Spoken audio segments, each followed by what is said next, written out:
नमस्कार। चलिए, आज ज्ञान की एक ऐसी खोज पर चलते हैं जो सदियों पुरानी है।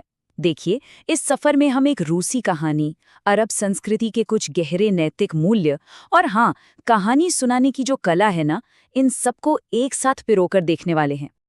अच्छा, इसे समझने का हमारा तरीका ना एक रेत घड़ी जैसा होगा। हम एक जानी पहचानी बहुत ही यूनिवर्सल कहानी से बात शुरू करेंगे, फिर एक खास सांस्कृतिक पहलू की गहराई में उतरेंगे और फिर आखिर में वापस एक ऐसे सच पर लौटेंगे जो हम सब पर लागू होता है।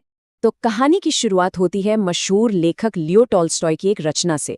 कहानी है एक राजा की, या कुछ लोग कहते हैं कि वो निकोलाई नाम का एक लड़का था। अब ये जो राजा था, वो अपनी जिंदगी की 3 सबसे बड़ी पहेलियां, कह लीजिए 3 सवाल सुलझाना चाहता था, ताकि वो एक सार्थक जीवन जी सके।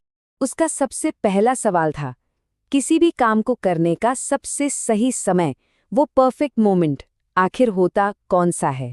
फिर वो जानना चाहता था कि भाई वो कौन लोग हैं जो सबसे ज्यादा जरूरी हैं, जिनकी बात हमेशा सुननी चाहिए और जिनसे हमेशा जुड़कर रहना चाहिए। और उसका आखिरी तीसरा सवाल था, इस दुनिया में सबसे जरूरी काम आखिर है क्या, जिस पर हमें हमेशा अपना ध्यान लगाना चाहिए। राजा के जवाबों की यही तलाश हमें सीधे उस कला तक ले जाती है जिसके जरिए सदियों से ज्ञान एक पीढ़ी से दूसरी पीढ़ी तक पहुंचा है, और वो कला है कहानियों की कला। अरब दुनिया में इस कला को एक बहुत ही खूबसूरत नाम दिया गया है, हकावती। इसमें जो कहानी सुनाने वाला होता है, यानी हकावती, वो अपनी आवाज और अपने हाव भाव से इतिहास और लोक कथाओं में जैसे जान ही डाल देता है। अब सवाल है कि एक कामयाब हकायावाती प्रदर्शन होता कैसा है। तो देखिए, उसमें ये 5 खास बातें होती हैं। एक मजबूत कहानी होनी चाहिए, यादगार किरदार होने चाहिए, कुछ नाटकीय घटनाएं, एक दिलचस्प माहौल और हाँ, सबसे आखिर में एक गहरी सीख जो समाज के काम आए। ये सिर्फ किस्से कहानियां नहीं हैं, इन्हें सीखनाने वाली कहानियां कहा जाता है। मतलब इनका डिजाइन ही कुछ ऐसा होता है कि इनके जो गहरे मतलब है ना, वो वक्त के साथ धीरे धीरे खुलते हैं, परत दर परत, जैसे कोई रहस्य हो। इसको समझने का एक बड़ा अच्छा तरीका है आड़ू का उदाहरण। आप चाहें तो बस इसकी बाहरी खूबसूरती देख लीजिए, या फिर मीठे फल का मजा ले लीजिए, या फिर हिम्मत करके गुठली को तोड़िए तो अंदर का बीज भी पा सकते हैं। मतलब कहानी से जुड़ाव जितना गहरा होगा, समझ उतनी ही गहरी मिलेगी। ऐसी सिखाने वाली कहानियों का जो केंद्र होता है, वो अक्सर बुनियादी नैतिक मूल्य होते हैं। और जब बात अरब संस्कृति की आती है, तो सबसे बड़े और सबसे सम्मानित मूल्यों में से एक है मेहमान नवाजी। इस गहरी मेहमान नवाजी के लिए अरबी में एक बहुत ही खास शब्द है, करम। और ये इतना अहम है, इतना बुनियादी है कि कुछ लोग तो मानते हैं कि मेहमानों की खातिरदारी करना अपने आप में एक धर्म है, सबसे बड़ी नेकी है। और दिलचस्प बात यह है कि ये मूल्य जमीन से कितना जुड़ा हुआ है। अरब शायरी में अगर आप देखें तो रेगिस्तान की 2 बिल्कुल अलग अलग तस्वीरें दिखती हैं। शहर में रहने वालों के लिए ये एक वीरान डरावनी जगह है, लेकिन वहीं के बद्दू लोगों के लिए, उनके लिए ये उनका घर है जहां जिंदगी है और अपनेपन का एहसास है। लेकिन तब क्या होता है जब करम जैसा गहरा और निजी आदर्श आज की इस बाजारवादी और कारोबारी दुनिया से टकराता है? क्या होता है तब? और इस बदलाव का जो दर्द है ना, वो एक बद्दू बुजुर्ग हाद सालेह सुलेमान अल ओवेदी के इन शब्दों में साफ झलकता है। वो कहते हैं कि पहले मेहमान नवाजी दिल से हुआ करती थी, आज तो सब कुछ बस बिजनेस है।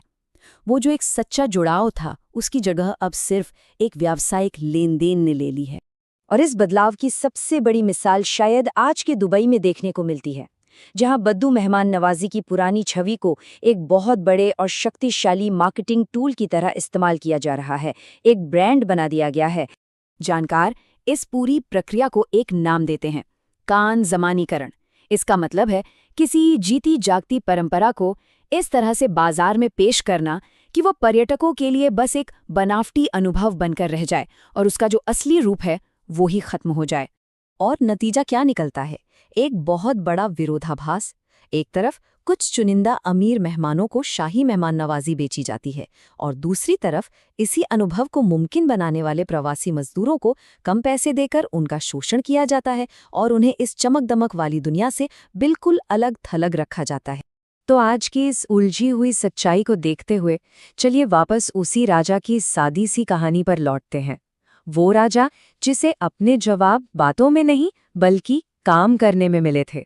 साधु का पहला जवाब था, सबसे जरूरी वक्त है अभी, इसी पल, क्योंकि यही वो एकमात्र लम्हा है जब हमारे पास कुछ करने की शक्ति होती है। दूसरा जवाब ये था कि सबसे जरूरी इंसान वो है जो ठीक तुम्हारे साथ है, तुम्हारे सामने है, क्योंकि आने वाले कल का, भविष्य का कोई भरोसा नहीं है।